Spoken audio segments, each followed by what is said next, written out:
Welcome to the mother relay. We're covering today's top boxing news.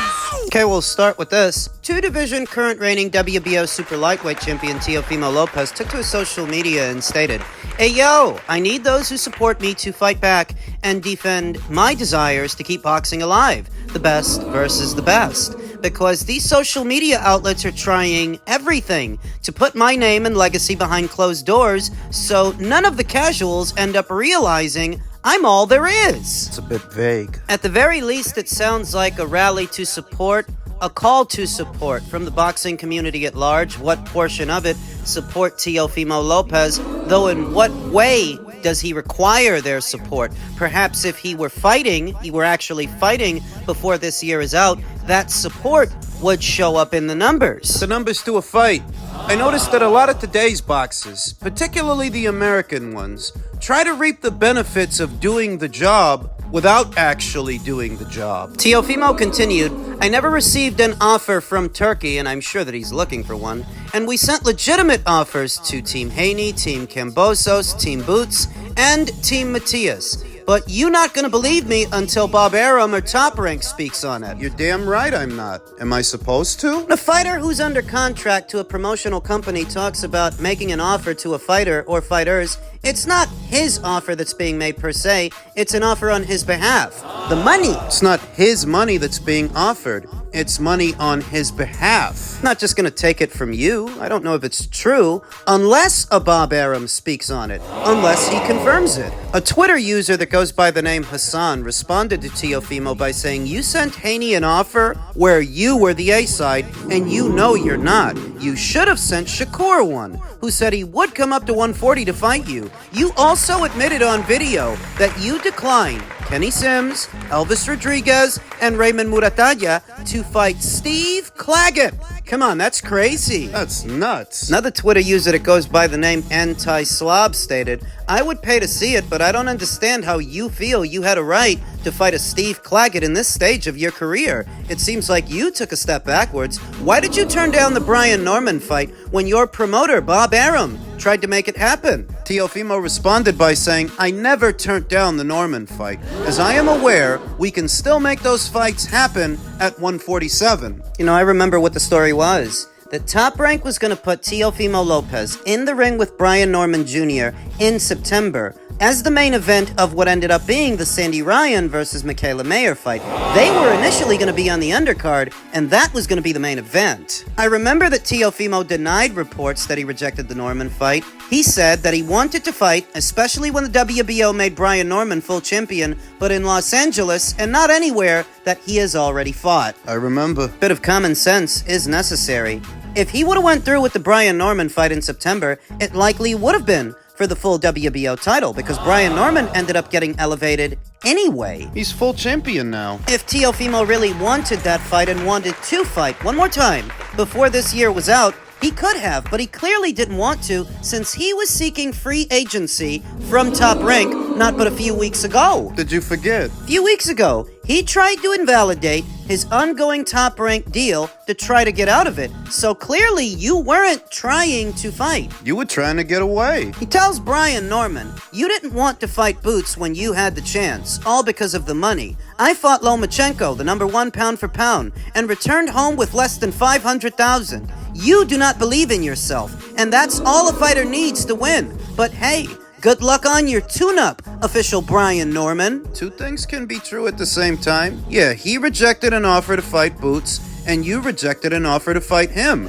because what you wanted was free agency. Brian Norman responded to him by saying, "And look at you now, complaining about money, mad at us, black fighters, because we get paid more than you do. Now, you have to try to talk crazy just so that people can want to watch you, and they still don't care. Don't worry about Crawford. Come and try to take my belt instead." Makes a valid point. For what has remained of this year, after the Steve Claggett fight, Teofimo's been doing the rounds on podcasts and saying this and that, arching a few eyebrows in the process. References the monkeys. He knows what he meant. And it's just like Brian says it is. This is what he has resorted to stay in the public eye and stay talked about for better or worse. Coded language. Bigotry. He's calling people monkeys. They ought to call him a weasel. Tried to weasel his way out of the Brian Norman fight, weasel his way out of his Top Rank deal. I don't pity him. No, it is true that the Lomachenko win was a very big win for Teofimo Lopez, but understand that was 5 years ago. Still riding that scooter? A lot has happened in the last 5 years in the sport of boxing, a lot that hasn't happened in the career of Teofimo Lopez. And I know what you're going to say. He also beat Josh Taylor. Oh, because Jack Catterall didn't do it first. A whole year before Josh fights Teofimo. Everybody knows that Jack Catterall should have won the Josh Taylor fight the first time they fought. The first time they fought, that was a year before Josh fought Teofimo. We're supposed to pretend that didn't happen? Come on. This is the what have you done for me lately sport. And what has Teofimo done lately, aside from looking bang average with Jermaine Ortiz and Steve Claggett? There was enough time left in this year that Teofimo could have closed it out, fighting Brian Norman, and potentially becoming a 3-division champion. Though he must not have liked his chances because what he was trying to do was jump ship. It's not my imagination. I ain't making it up and I'm not connecting dots. He tried to become a free agent. He tried to leave Top Rank, and it couldn't have been because of how bad he wanted to fight Brian Norman. Playing these stupid games. Calling out Javante at 135. Right? Boots at 147. And Crawford at 154. There's a fight for you right there. Wouldn't be so bad if you're calling all these people out while you're doing something like unifying your own division. Or fighting a Brian Norman. It wouldn't be so bad. The way it is, you're just name-dropping people for the sake of name-dropping people. To get attention on yourself. Like a child would. Don't tell me that you couldn't have fought one more time before this year was out. You very well could have, and if you were trying to get attention for that, I could see. I could understand. He's just wasting time. It's all it ever is with Teofimo Lopez. A waste of time. Give him a minute, he'll start quoting Lao Tzu. As it pertains to Top Rank, per Boxing Insider Rick Glacier, more big breaking boxing news. Top Rank and DAZN have now made a deal for all Top Rank content worldwide to be streamed exclusively on DAZN after their ESPN deal concludes with the last Top Rank ESPN show, July 26th. More details forthcoming. Congrats to all parties involved. So we know that Top Rank has been shopping themselves around for a new broadcaster, and both Bob Arum and Todd Duboff talked about how they might have more than one broadcast partner in the coming year. The Top Rank shows might be available on more than just one platform. This is the opposite of what they said. If all Top Rank content is exclusive to DAZN, that means they'll have one broadcast partner, just one. And it's not a bad thing. I mean, that's what I wanted, and that's what I've already talked about in a number of videos. That right now, DAZN is the home of boxing on several fronts. So you want to go where the boxing fans already are. Though, how did we get here?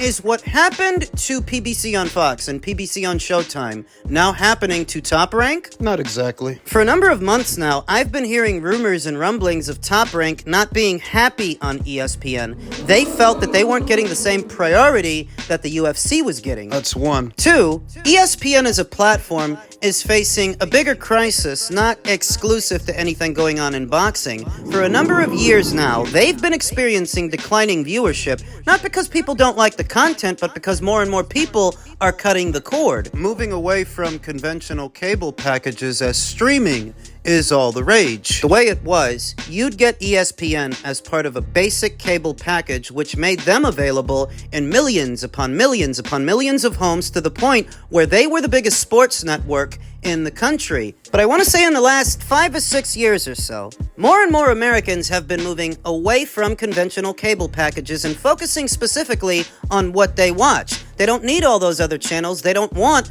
a hefty cable bill. This started to cut into ESPN's overall viewership. It's my understanding that they lost certain sports rights and are set to lose more in the coming year, that the UFC will be going somewhere else. I believe they're going to Netflix. Condense it. Where ESPN used to be a powerhouse, that may not be the situation anymore as more and more Americans are moving away from conventional cable packages. Where this is different to what happened to PBC on Fox or PBC on Showtime is, this isn't anybody's fault. Times are changing. This is bigger, much bigger than just what's going on in the world of boxing, whereas what happened to PBC on Fox is the same thing that happened to PBC on Showtime. They were the architects of their own demise. Blowing budgets on two major networks. Oversaturating the market with too many box office fights that really should have been part of a regular schedule to get more eyes on those platforms. They instead chose to be greedy at the expense of a larger audience. Top Rank didn't do that. Out of all the boxing promotional outfits out there, the one that stages the least pay-per-views is Top Rank, and the one that staged the most, and still stages the most, they're doing pay-per-views now almost exclusively, is the PBC. Their downfall on Fox and their downfall on Showtime was of their own doing, because instead of focusing on bringing more eyes to their platforms, they tried to line their pockets with pay-per-views. And the networks, they don't benefit from those pay-per-views. The boxing people do, the fighters, the managers, and their teams. They try to, theoretically. Pay-per-view is a chance for the boxing people to make a bit more money than what they usually make. That's what that is. But if that's intended to benefit anyone, it's the boxing people mostly, not the platforms. What the platforms benefit from is sustained viewership over time. A comprehensive schedule of regular fights on a regular schedule that draw eyes to their platform. And the PBC wasn't providing that. They weren't providing that on Fox. They weren't providing that on Showtime. The viewership dwindled. The fights on the regular schedule were mismatches. Fights nobody was interested in and nobody watched. And the only halfway decent fights they were putting on were put behind a paywall. They did it to themselves. That's the short answer. That by the time the Fox deal was up, and by the time the Showtime deal was up, the higher-ups didn't want to renew. PBC did that to themselves. Soft matchmaking, soft matches on the regular schedule, and overpriced pay-per-views, too many of them, that didn't sell all that much anyway, because how many people do you think bought Ortiz versus Martin, or Ortiz versus Ruiz? Thurman versus Barrios. I can go on, but the long and the short of it is, they did it to themselves, and where that situation is different to Top Ranks on ESPN's is, what happened to them was their fault. What's happening to Top Rank is not. Top Rank didn't oversaturate the market with too many pay-per-views. Top Rank didn't bust their budget trying to satisfy fighters' demands. What's going on now at ESPN is bigger than anything Top Rank has going on. It's bigger, much bigger than just what's happening in the world of boxing. That's the difference, and I already know that that's gonna go over a lot of people's heads. People who either don't understand or don't really want to. They just want to make false equivalency arguments. Top Rank going to DAZN is not bad news. To some people it is. I saw a guy who goes by the name Blunts in Boxing say, "We are watching the monopolization of boxing. DAZN will have a chokehold on the boxing world. Goodbye to growing the sport in a major way or reaching the casual eyes." Well, boxing had plenty of chances to reach casual eyes in the last 10 years. We saw people blame the PBC for boxing leaving Showtime, NBC, and Fox. Will they have the same emotions towards Top Rank? No, because that's a false equivalency argument. What you're trying to say is that what happened to the PBC on all those networks is what is now happening to Top Rank? No, it isn't. Likely so that Al Heyman doesn't seem like such a screw-up, and so that his PBC doesn't seem like such an abject failure. But it's not the same thing, because I reiterate, Top Rank wasn't over there blowing budgets and oversaturating the market with box office fights. That's not what they did. That's what the PBC did. And that's what drove the networks away. They started off overpaying fighters, paying them far too much. Which created inflation and instability within the market. That now if you want these guys to fight somebody with a pulse, you might have to put them on pay-per-view. The amount of money they want, that's the PBC's fault. That's a part of what drove the networks away. Al Heyman and his PBC made the sport of boxing seem like a hot potato that's more trouble than it's worth to the broadcasters. It's not what Top Rank did. Blunts and boxing continued. The issue is growing the sport and reaching the general public. Having boxing under one umbrella could be the most negative thing to happen in boxing since the end of HBO boxing. It's great for hardcores, but let's not ignore the things DAZN didn't follow through on and what it costs. It doesn't cost more than it's been costing you to watch PBC on Fox and PBC on Showtime. Oh yeah, Fox is a terrestrial network. You don't need to be subscribed to Fox. But how many pay-per-views did they stage on Fox? And how much did you have to come out of pocket annually to watch boxing on Fox? Even more on Showtime, because you need a Showtime subscription. Then you need to pay whatever the pay-per-view costs. And this was via 2 major networks. But watching boxing on Fox and Showtime was many times more expensive than watching boxing on DAZN, who only recently started doing pay-per-views. Because when they debuted in America, they weren't even doing any. I don't think that starts till 2021. Now, if what this is about is reaching a casual audience, well, the powers that be in America, the PBC in particular, had plenty of opportunities to do that on NBC, on Fox, and on Showtime. They chose to put most of their good fights behind a paywall. That shrunk the size of the audience that consumes boxing and ultimately drove those networks away. That's their fault. So that when DAZN is the biggest game in town, investing the most money in the sport of boxing, let's not cry about a monopoly. It's too late for that. I understand the sentiment that if most of the boxing is happening on one platform, you may not reach those eyes, those homes that don't otherwise watch a boxing match. Those casuals. And thus you may not be able to grow the sport, but the people in boxing and what they've been doing hasn't grown the sport. Did the PBC grow the sport on NBC? Did they grow it on Fox? Did they grow it on Showtime? By driving them away. I already told you, you can't equate what's happening to Top Rank on ESPN to what happened to PBC and those networks. It's not the same thing. That's a false equivalency argument. What's happening at ESPN has more to do with the transition from cable to streaming. For a very long time, ESPN was getting a piece of the pie from all those basic cable packages. We're getting a lot of money from that, but as people started to move away from basic cable, conventional cable, they started to have problems. Not exclusive to what's going on in boxing. This is much bigger than what's going on in boxing. You can't compare that to all those networks giving the PBC the boot. It's not the same thing. For an existing DAZN subscriber, this is even more value for money because now, in the coming year, not only will you get Queensberry shows on top of Matchroom shows, on top of Golden Boy shows, not only will you get Queensberry shows, you will now also get